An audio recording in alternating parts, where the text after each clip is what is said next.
ఈ లోకము మన మాటల్ని అపార్థమే చేస్తుంది. ఎందుకంటే ఈ లోకము అర్థం కానిది ఏదైనా ఉందంటే ప్రేమ.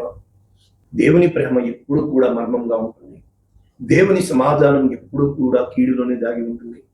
దేవుని ఆశీర్వచనం ఎప్పుడు కూడా దోషంలోనే ఉంటుంది. సో నిన్ను దూషిస్తున్నారు అంటే దేవుడు నిన్ను దీవిస్తున్నాడు. వాళ్ళు నిన్ను శపిస్తున్నారు అంటే దేవుడు నిన్ను ఆశీర్వదిస్తున్నాడు.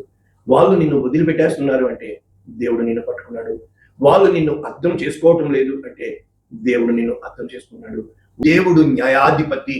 ఆయన నీ హృదయము వాకిటి యొద్ద నిలబడి తట్టుచున్నాడని, ఆయన నీ హృదయ అంతరంగములలో తాను దాచిపెట్టి ఉంచిన ఆ మంచి ధనాన్ని బయటికి తీసుకొస్తావని, నీ ద్వారా ఆయన మహిమ పొందుకోవాలని, నీ సమాధానమును ఎవరికి ఇవ్వాలని దేవుడు ఇష్టపడుతున్నాడో 3 చోట్ల దేవుడు యోసేపును మార్చాడు. మొదటిది గుంటలోంచి తీసి పొతిఫర్ ఇంటిలోకి మార్చాడు. గుంటలోంచి తీయడానికి ముందు తన అన్నదమ్ములను మార్చొచ్చుగా, పరాయి దేశం పంపివేయబడాలా, కానీ అక్కడ దేవుని వాక్కు ఎదురు చూస్తుంది. ఎప్పుడైతే తన అన్నలే తన్ని అమ్మి పాడేస్తుంటే, తన అన్నల కోసము గుండె పగిలి ఏడుస్తూ తన దర్శనమును ఇలాగు నేర్పిస్తున్నాడా దేవుడు, ఇలాగు నెరవేరుతుందా అని తన దర్శనమును లక్ష్యపెట్టి పొతీఫర్ ఇంటిలో పడినప్పుడు అక్కడ కూడా తన కలలను తన దర్శనమును హృదయంలో ఉంచుకున్నవాడే ఎలా నెరవేరుతుందబ్బా అని చెప్పి ఆలోచిస్తున్నప్పుడు ఒకానొక దినమున చిన్న పరీక్ష పెట్టబడినప్పుడు నెరవేరిపోయినాయి అని గంతులు వేస్తూ అబ్బా ఇంకేంటి నేను పాపం నుంచి పారిపోయాను అనుకున్నాడు. కానీ అది మరింత కీడుకి కారణమైంది.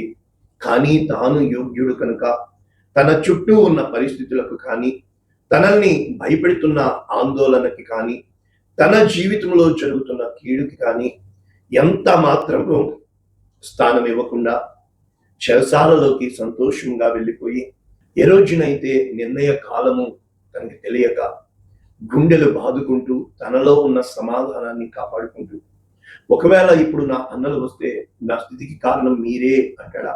ఏ ప్రేమ తాను కోల్పోయాడో ఆ ప్రేమను ప్రజలందరికీ చూపించడానికి యోసేపును సిద్ధపరిచాడు. ఏ క్షమాపణ తనకి దక్కలేదో ఆ క్షమించే హృదయంతో నింపబడి తనకి కీడు చేసిన అందరికీ కూడా మేలు చేయడానికి యోసేపు హృదయం సిద్ధపడిన తర్వాత ఒకరోజు వచ్చింది. యోసేపు కోసము దేవుడు సిద్ధపరిచిన ఆ దీపస్తంభం మీద యోసేపుని మహారాజుగా నిలబెట్టాడు.